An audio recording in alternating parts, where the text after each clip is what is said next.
Welcome to La Vida Rosa. I'm your host Pinky, and today I will be accompanied by Teddy Jam. And I'm gonna tell my natural hair story. Yay! Oh, Teddy's hot. I'm sorry, Teddy gonna have to sit over here because I'm hot. Okay, so my natural hair journey begins in August of 2011, and I was a sophomore in college. I don't know where people usually begin their natural hair journeys, but I'm just beginning when I stopped getting perms. And that's when I stopped getting perms.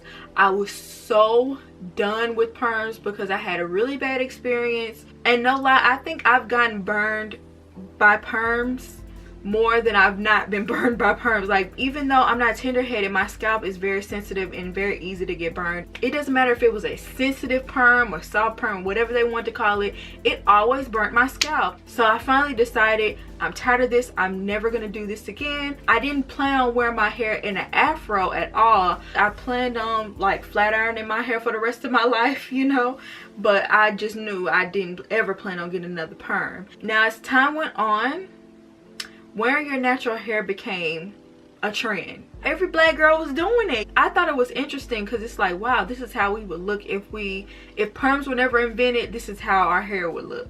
I became more intrigued, and of course the ends of my hair was still permed, so I had to try styles that involved either rollers or like rolling the ends, bantu knots, things like that.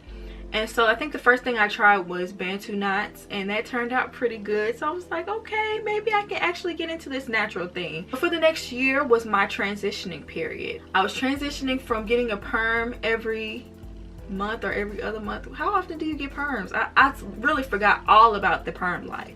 However long I got perms, I stopped doing that, and so now I started doing my own hair, which I love. I love doing my own hair. I love the independence of being natural because I like doing my hair for myself. Even though it was a little difficult trying to figure out what worked, especially with two totally different hair textures, it was still a fun process for me.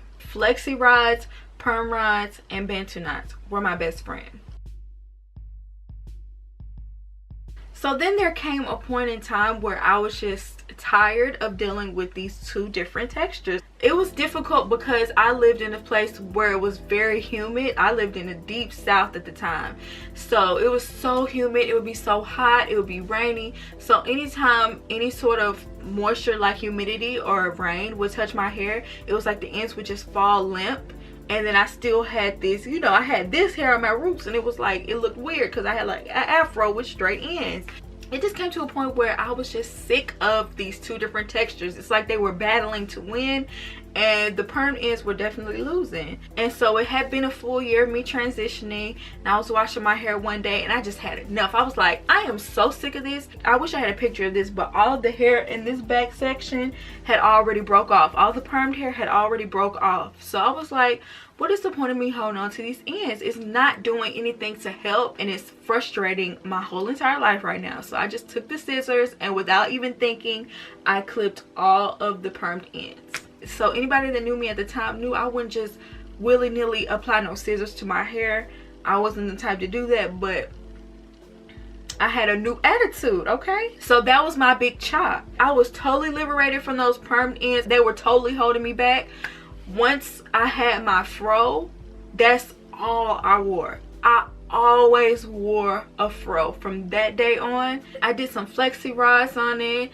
I wore it just as a shrunken fro. It's kind of crazy to me that I don't wear it like that more often because that's really how I wore it all the time. That was my favorite hairstyle, afro. At the time, I was really getting into thrifted clothes too, so it kind of like, my whole look was feeling very vintage, and I was just so into it, y'all. I was so in love with my hair.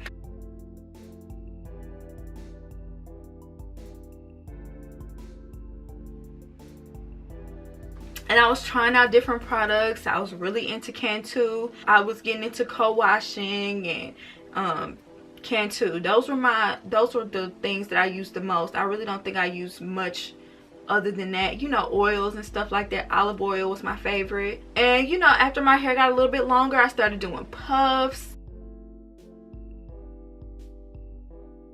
I was looking for a hairstyle that would go with, like, you know, more dressy outfits. And the frohawk mohawk, that was like my favorite thing to do. Oh my goodness, I loved it.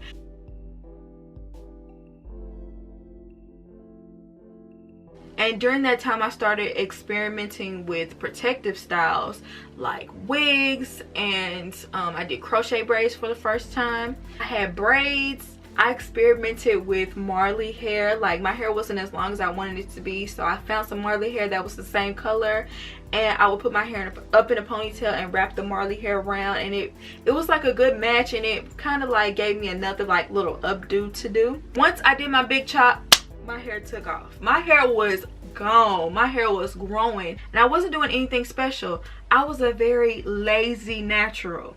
That's why I wore my hair in a shrunken afro all the time, because I was so lazy. I didn't feel like doing it, so I would just, you know, wear the afro. I can wake up, you know, pick it out a little bit and go.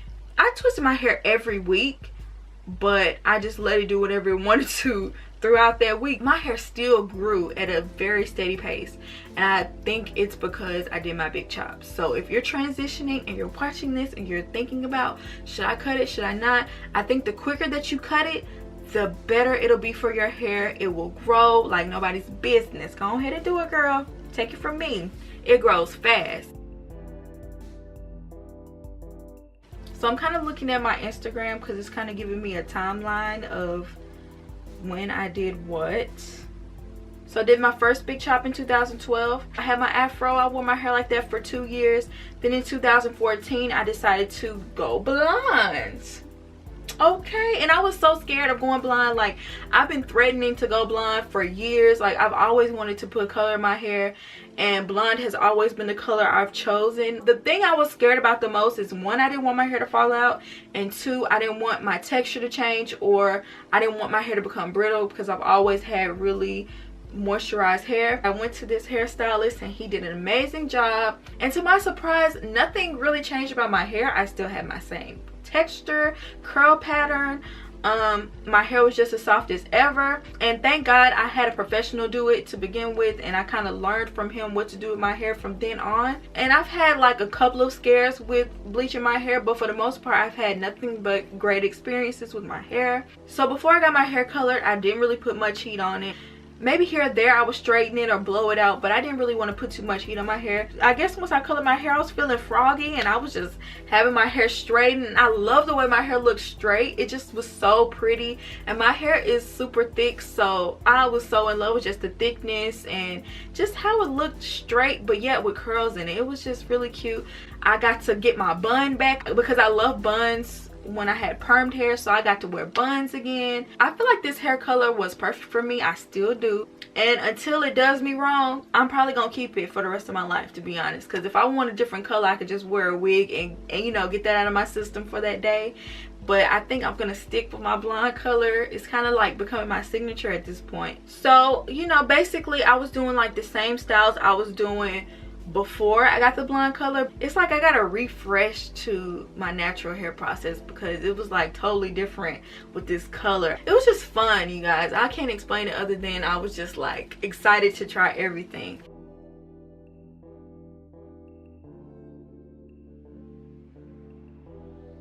And even though I love my color, I still love protective styles, and my hair still needs a break from time to time. I tried faux locks for the first time and loved it, and crochet braids.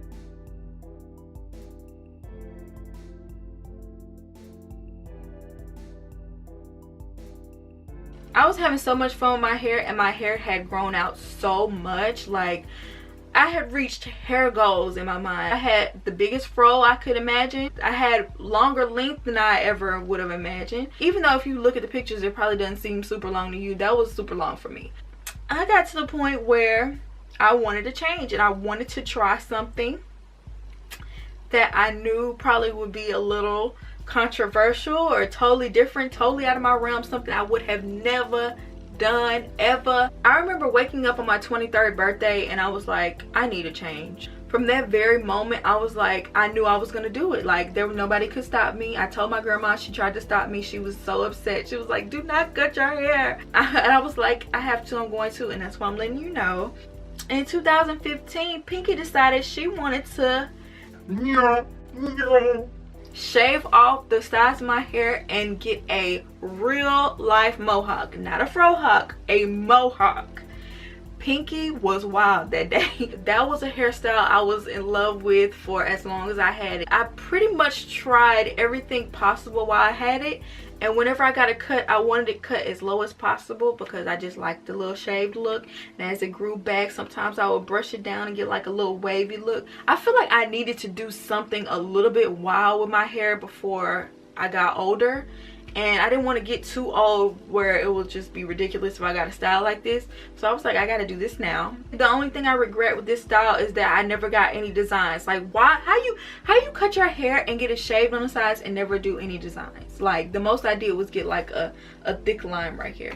I hated going to the barbershops, but I loved my cut, so I suffered through it. And then the guy I was talking to at the time, he made me realize that the barber was like pushing my hairline back. So I stopped going as often as I used to, and I would let, you know, I would let people that I knew and trusted cut my hair. Like I said, I loved my hair while I had it, but once I was ready to grow my hair back, I dreaded the fact that I cut it. I was like, why did I do this? I had so much hair. It was kind of like going through a second big chop because it was like a journey growing the rest of my hair back. I decided to even out my hair all the way around. Like, I had the sides shaven off, so I decided to cut the back and leave a little length in the top so I could have a little bit to work with. I feel like I had a really good run with the mohawk. Now I'm starting a whole other journey with this cut. Another thing I love about being natural is it's kind of like, it brings out the creativity in me. It challenged me to find different hairstyles and wear my hair in different ways. And I think I was a little stuck on the fact that you needed long hair to be pretty, because that's kind of like what society tells you. Same thing with straight hair. It kind of always told you long hair means you're prettier than if you had short hair. It just made me more appreciative of short hairstyles and embracing shorter hairstyles. My hair got to a quote-unquote ugly stage where it was too long to wear it the way, like slicked down the way I usually wore it, and it was too short to do different styles that I wanted to do. So I decided to just completely stopped wearing my hair altogether, and I just did nothing but protective styles. I did braids, which took out my edges at one point. Oh girl, that was a terrible journey. I used raw coconut oil and I massaged my hair every night for a month, and my edges grew back. So that's a little trick for you. And that's around the time when I really started getting into doing wig reviews, because that's pretty much all I was wearing was wigs. February 2016, the only reason why I know this is because it's on my Instagram. I decided to start wearing my hair again because it started taking a shape that I could start working with again. I stretched it out a little bit and had like a little bob, which was kind of cute. I was embracing wearing my hair, but then I would also alternate with wearing my hair and doing protective styles. And also, this was around the time where I started doing YouTube heavy. This is when I really became serious about YouTube, and I kind of recorded my journey a little bit. If you just go through some of my older videos till now, you can literally see like my hair journey. My hair in 2016 versus my hair now, it's like a complete difference. And honestly, from then to now, there's not much to say other than protective styles. Keep your hair moisturized, keep your scalp moisturized, deep condition every time you wash your hair. For me, that's every week. LOC method. Yeah, that's pretty much it. I have a whole playlist if you want to check it out down below about different things I do with my hair, different ways I take care of my hair. I'm not gonna go too far in depth on that. My edges went from a buzz cut to as long as it is now, and honestly I feel like the sides of my hair grow faster than the top, so the sides of my hair is even longer than the top of my hair now. So thank you guys so much for watching my natural hair journey. Let me know what you think in the comments down below. What were some of your favorite hairstyles from my journey? And also let me know, at one point did you do your big chop? Did you cut it real soon and have a TWA, or did you wait after you transitioned for a while to do your big chop like I did? I would love to know the answers. I hope you guys enjoyed this video, and I'll see you in my next one. Peace.